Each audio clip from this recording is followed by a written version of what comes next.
Manx Radio's update with Christian Jones.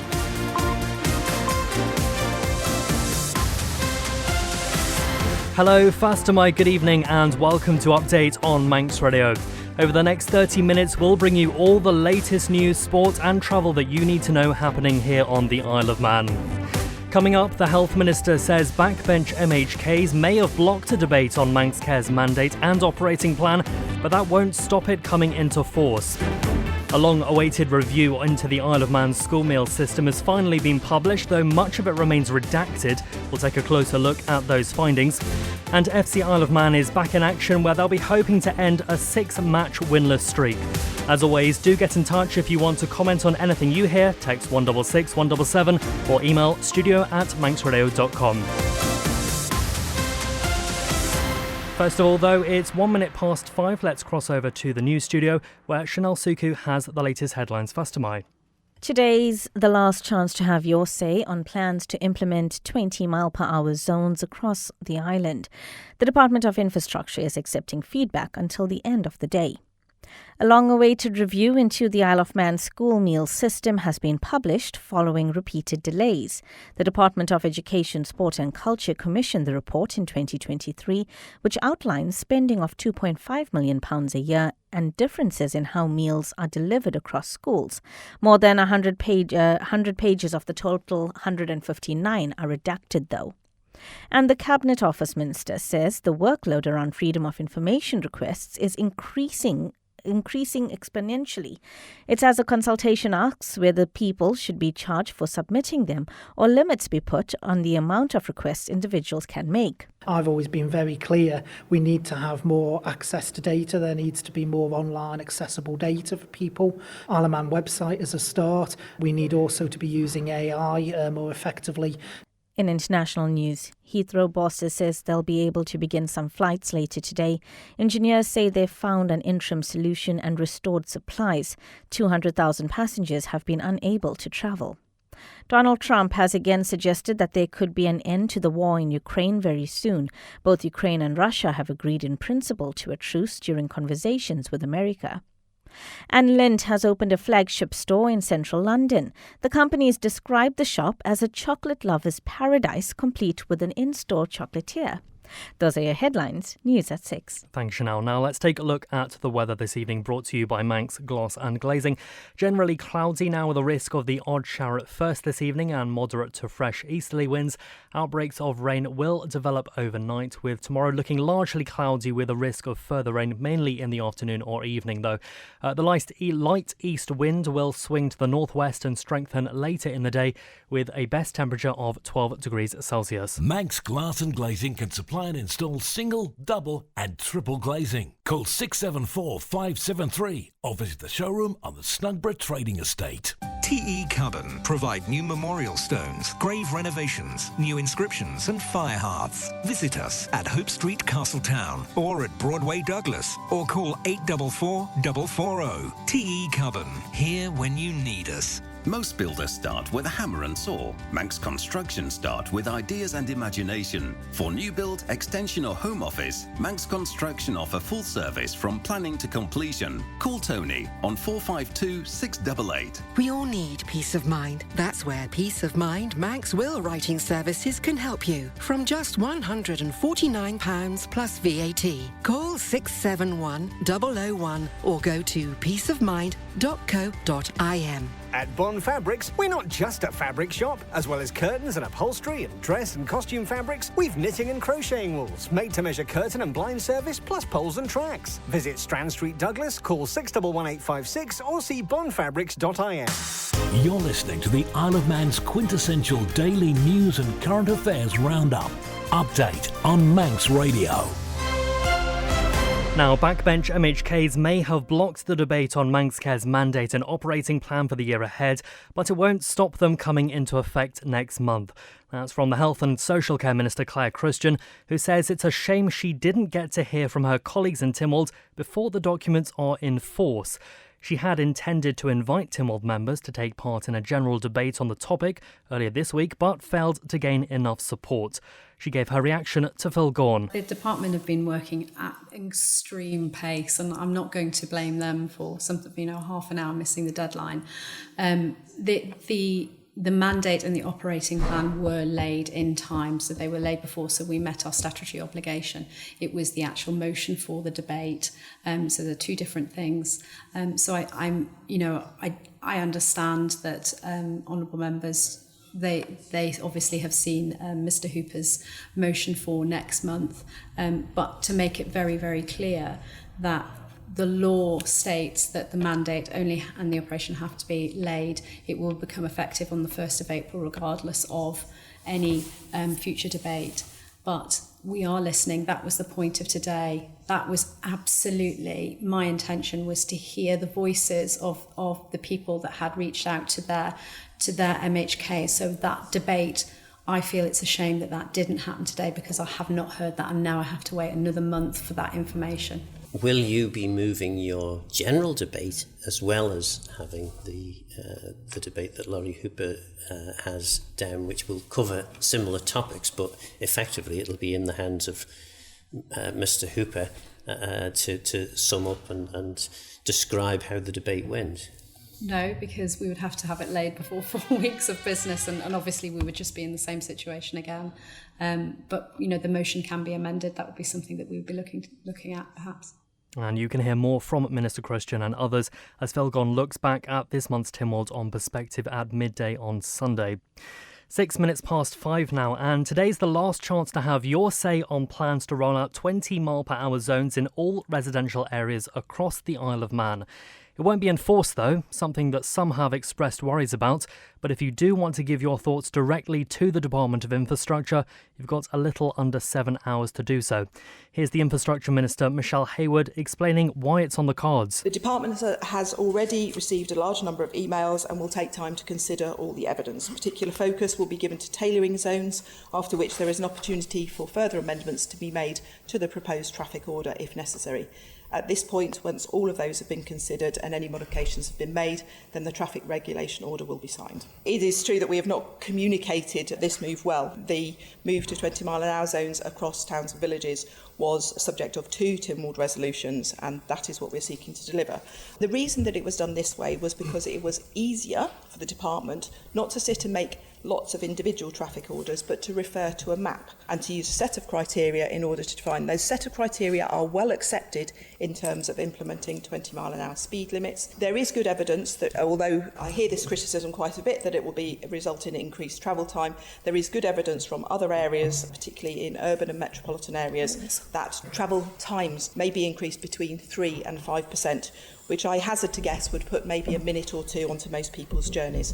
However, after these zones are implemented, the department will be monitoring the effect of the zones. That will be on traffic flow, it will be on speeds in the area, and we will be able to tailor and adjust zones if necessary. Infrastructure Minister Michelle Hayward speaking there. And since those plans have been announced, it's fair to say that some aren't too fussed, but others have put up fierce criticism, including many of you that have contacted us about that too. We've been speaking to one MHK who thinks that it's an active decision by the government to actually discourage residents from driving. Stu Peters says in principle he's not against the idea of 20-mile-per-hour limits in residential areas, but thinks there's more to it. I am slightly concerned about the rationale behind it. I'd assumed that it was to improve road safety and stop pedestrian accidents. Apparently, according to the Minister, that's not what it is at all. It's about improving the quality of life of people who live in residential areas. Well, most of them, you can't even do 20 miles an hour in most residential areas. So I think it's a bit of a sledgehammer to crack a nut, to be honest. It's a case of government telling people what they've got to do rather than encouraging them to do things. And I think it's pretty unnecessary. Whenever these things come out, it's always the motorist that gets it in the neck. Whenever there's a pedestrian versus motorist incident, I'm sure the motorist is the one who's got most to lose. People just walk out from between parked cars without looking. People cross the road while they're looking at the mobile phone these days, more and more. So there is no plan by the department to show people how to use the roads more safely if you're a pedestrian. But more than that, it comes down down to the fact that everything that government seems to do, or everything that the DOI seems to do these days, is all predicated on making driving less attractive. And that's just wrong. That's a political ideology, and it's a nonsense. The fact of the matter is that we're going to need cars for an awful long time. Turning roads into cycle lanes and pedestrian walkways and things like that is a nonsense. You know, most of us drive around because we have to, not because we want to. And this is a political thing and doesn't really make an awful lot of sense. You're listening to the Isle of Man's quintessential daily news and current affairs roundup. Update on Manx Radio. 10 minutes past 5 now, and a long-awaited review into the Isle of Man's school meal system has finally been published, though much of it remains redacted. Siobhan Fletcher has been looking through the findings. Hi, Siobhan. Let's just begin with why this report was commissioned. Yeah, Christian. So it was ordered by the Department of Education, Sport and Culture back in 2023, following questions raised in Tynwald, particularly around the use of ultra-processed foods in school meals. There have been repeated calls from backbench MHKs for the findings to be made public after that publication faced several delays. So what does the report actually reveal? Quite a bit, actually. It reveals that government spends just over £2.5 million each year on school meals. Around £1.7 million of that goes to primary schools, with the remaining £800,000 supporting secondary provision. One key difference, though, is how the systems are run. Primary schools follow a centralised model, which is controlled by the department, while secondary schools manage their own budgets and contracts. And what about concerns over food quality? Yeah, that's one of the report's central themes. It highlights the use of ultra-processed and frozen foods, though it does say fresh, local ingredients are prioritised wherever possible. Nutritional analysis is done retrospectively, meaning meals aren't always planned with calorie or nutrient targets in mind. The review suggests the Isle of Man could benefit from its own school food standards rather than relying on UK guidance. OK, interesting. Let's just look at the transparency aspect of it, because you mentioned the report is actually redacted. Yeah, heavily so. So of the 159 pages, 113 contain redactions, and some pages are completely censored. That's already drawing criticism from many of you on our Facebook page, with concerns that it limits public understanding of the full scope of what was reviewed. I see. So we've got this report now, so what actually happens next? Well, the review sets out a 5-year plan with several proposed reforms, including improved oversight, more sustainable procurement, and even the option of outsourcing meals, as done in places like Guernsey and Scotland. It's not up to the Council of Ministers to consider the report and decide what next steps it'll take in the coming months and years ahead. Fabulous. And of course, we do have a more detailed analysis of that report available at manxradio.com. We'll stay with you, Siobhan, now, because the steam packet company insists it's not penalising customers who have no access to banking services. It's as the company is set to introduce cashless payments at its ports. Siobhan Fletcher has the details. The move is part of a joint initiative with the Department of Home Affairs to enhance security, efficiency and convenience and improve the overall customer experience. It's hoped it will help to deter illicit activity by reducing the use of cash transactions for travel. From the 27th of March, cash transactions at ports in Douglas, Heysham, Liverpool, Belfast and Dublin will cease. Passengers will instead be able to make payments using debit or credit cards, mobile payment methods and contactless transactions. The company says cash transactions account for just 1% of its total ticket sales. It will continue to accept cash for purchases on board its vessels. In a statement, the company said there is no intention to penalise users who have no access to banking services. We take our responsibilities as the island's lifeline very seriously, and we seek to make our services accessible and affordable. We'd ask that any users in this position contact us at least 7 days before their intended travel time, so alternative payment methods may be discussed. Siobhan Fletcher with that report there. 14 minutes past 5 now, and the public will be asked for their views about moving to an opt-out system for organ donation. The Human Tissue and Organ Donation Bill received royal assent in July 2021. However, there are still numerous operational and legislative steps to take before that's enacted. Consultations are due to take place on the secondary legislation and codes of practice associated with the bill. Cabinet Office Minister David Ashford was asked why it's taken this long. So the key challenges with any legislation like this is the codes of practice and the secondary legislation that needs to come afterwards. So that goes into the real detail about how human tissue is handled and the processes and the legalities around that. It's always a complex process when you're dealing with those sort of codes of practice. We need to go out to public consultation as well and get the public views on how this should be done in practice, and that does take time, unfortunately. The shift to an opt-out system, now that's a significant change. How do you plan to ensure public understanding of this new system? Well, we intend, like I say, to have the public consultation, but there's also going to be a long piece of public engagement afterwards as well to get the message out.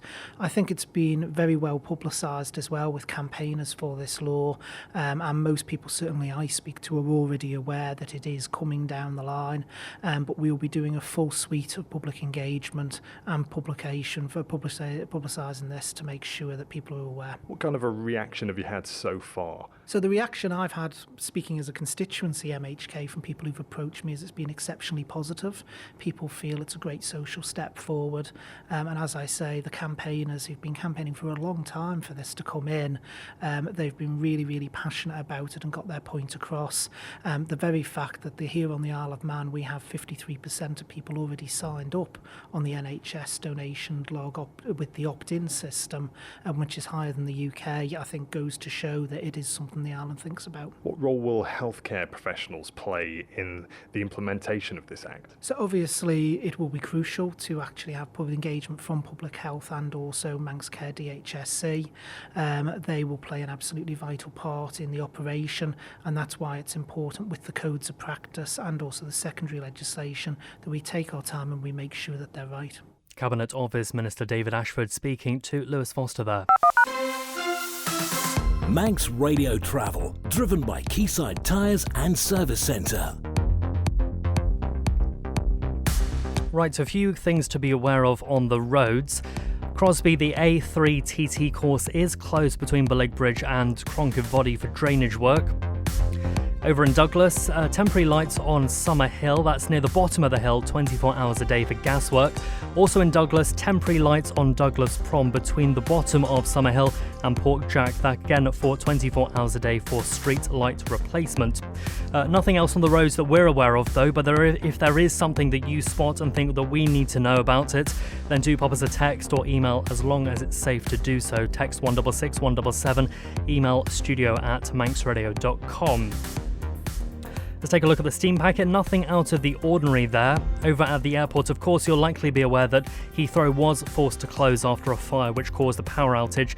All flights in and out of that airport had been cancelled, as we heard on the news with Chanel. There are some which are starting to leave, but it's a warning that it will cause disruption over the next few days at least. So if you are intending to fly to Heathrow or pass through for a connecting flight, then obviously do check with your airline in advance.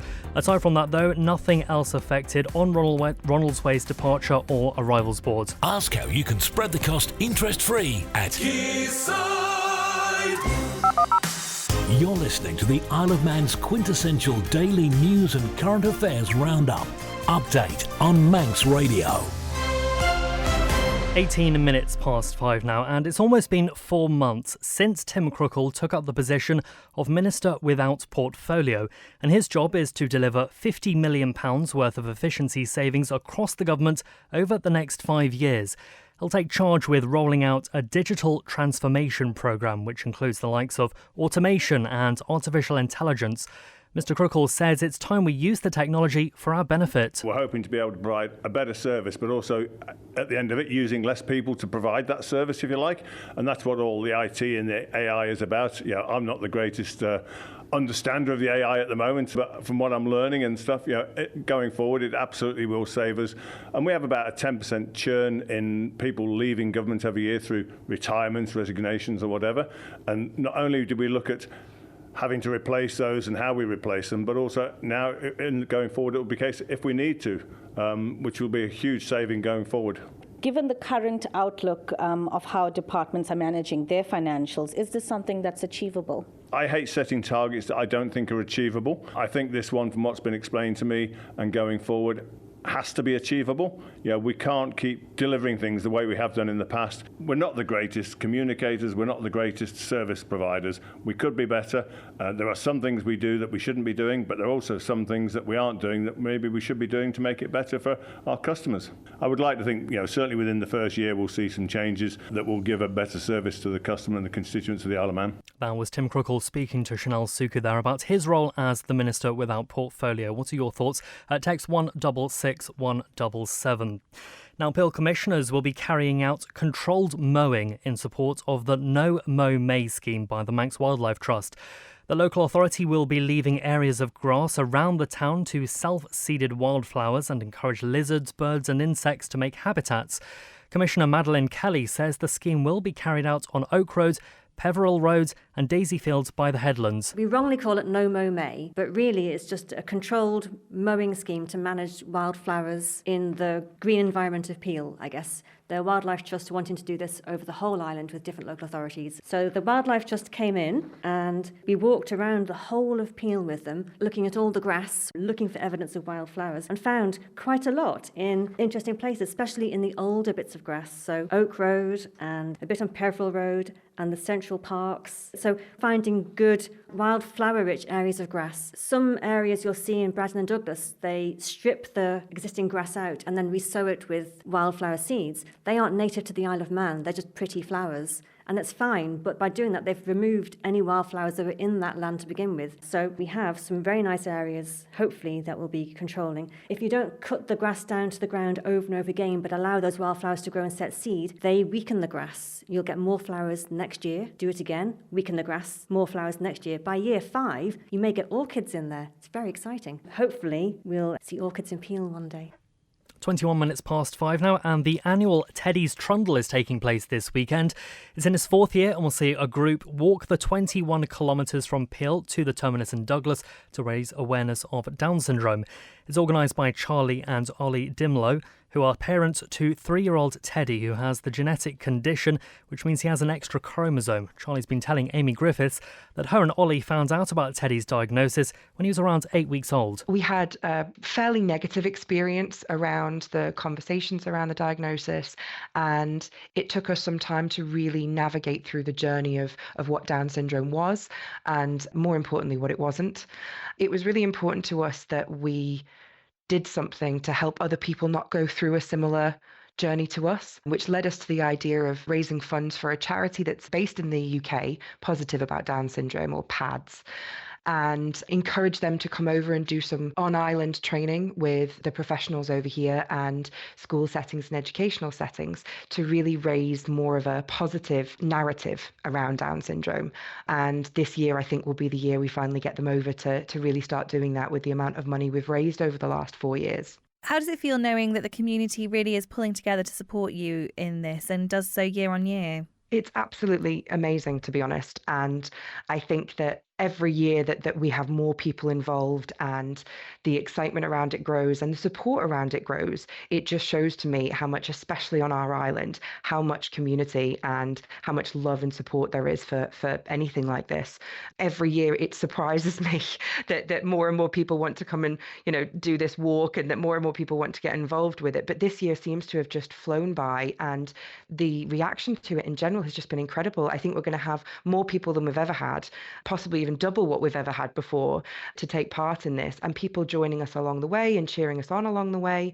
It's really heartwarming, and one of the main reasons I love the Isle of Man, because I just think we come together for these things. Amy Griffith speaking to Charlie, the organiser of Teddy's Trundle there. Now, FC Isle of Man will be hoping to end a run of 6 matches without a victory tomorrow night when they host South Liverpool in the NWCFL Premier Division. Facing another relegation-threatened side this week, Ravens manager Paul Jones was asked why his squad may be struggling right now against teams fighting for their lives below them. I think I'm right in saying 4 draws in that 6 though as well, isn't there? So we're not losing games, but we're also, I think we're not winning games that we think that we should be winning. So part of it is taking our chances, but the biggest thing, and we spoke about it during the weekend, that we've dropped off on is our intensity out of possession, and we've gone back to like we were at the start of the season, a bit too easy to score against, and that's something we as a group don't accept. we really shouldn't be conceding more than one goal a game every game. When we were winning lots, we weren't conceding more than one goal a game. The last few weeks we've conceded more than one goal, which makes it very difficult to win games of football at this level. So yeah, we need to take our chances, be more ruthless, but the biggest thing really, we have to stop conceding sloppy goals. One comment you made after the double header, you thought that maybe the playing group was maybe just starting to feel the effects a little bit of a long season. You've still got a few weeks to go. How do you go about lifting them to make sure they keep playing for their pride, whatever happens in the last few games? Yeah, I don't think it's an issue in terms of them stopping playing. You saw at the weekend we were behind in both games. Every time they scored, we came back and we got points from losing positions. And this season we've got more points from losing positions than we have for a long, long time. So the players are playing to the last minute. They care. They're working really hard. It's just maintaining that kind of standard out of possession, especially to be difficult to score against, and getting a couple of wins under our belt will really kind of lift everybody again, and that'll help us go through to the end of the season and have a good break before next season. They're in a good place. A win always helps, and we probably should have had more than a few in the last kind of 7-8 weeks. And when you're not winning, then confidence and energy levels, you start to notice things a little bit more than you would do normally, and that's just natural no matter where you are in a season. FC Isle of Man versus South Liverpool gets underway at the Bowl tomorrow night from 6 p.m, and Manx Radio will be providing full live match commentary on our DAB and AM 1368 channels. Rob Pritchard, the sports editor, joins us now with the latest. Faster my Rob. Faster my Christian. Starting with snooker, Ireland player Darryl Hill has reached the knockout stage of this year's US Snooker Masters in California. He took 4-0 victories in both of his group matches, not dropping a frame last night against US opponents Tommy Collins and Bob Hemnani. While Hill's campaign will continue later today in Sacramento, his next opponent is yet to be confirmed. Looking ahead now to the weekend, and in football, 8 teams are now just one step away from one of 2 cup finals as the semi-finals of a duo of competitions take place this weekend. The latest game week on Ireland will see the last 4 phases of both the ECAP FA Cup and GH Corlett Woods Cup take place as part of tomorrow's fixtures. In the ECAP FA Cup, defending champions Rushden United will host Foxdale, whilst Union Mills welcome last season's finalists Ayr United. Elsewhere in the GH Corlett Woods Cup, Braddon, who secured promotion back to the Canada Life Men's Premier League last weekend, face fellow promotion candidates Douglas High School Old Boys of Blackberry Lane. The other semi-final affair in that competition pits Douglas Royal up against high-flying Ramsey Youth Centre and Old Boys. You can see a full schedule of this weekend's local football fixtures at manxradio.com. Elsewhere in rugby, Douglas face their penultimate game of the season in Regional 2 North West this weekend with eyes focused on a potential top 6 finish. They'll be home to complete a league double over Winnington Park at Portishead from 2 p.m. tomorrow. Elsewhere, Vagabond's men are back on the road in Counties 3, ADM Lancashire Cheshire on Saturday against Duckenfield. On Ireland, Southern Nomads will host Ramsey at Ballakilya Park at 2:15 in a combined Manx Cup and Manx Shield tie. And finally, as many as 3 league titles could be decided in Isle of Man hockey tomorrow. Game week 8 of 10 beckons on Saturday in the 2025 men's and ladies season, with the championship crowns in all 3 ladies senior divisions up for grabs tomorrow. You can see a full schedule and lowdown on this weekend's hockey matches on our website. Fabulous. Thank you so much, Rob. That is all we have time for, I'm afraid. Loads more coming up for you this evening, though. Rob Pritchard will be back with you momentarily for Friday Sport. I can see him running to the studio, starting to bench press in preparation. Chris Kinley will be along with greatest hits from 6:30, Sweet and Swing with Howard Kane from 9, and then Nicola Holt with the 90s playlist at 10. Dave Moore will be back with you next week, so till next time, take care. Bye-bye for now.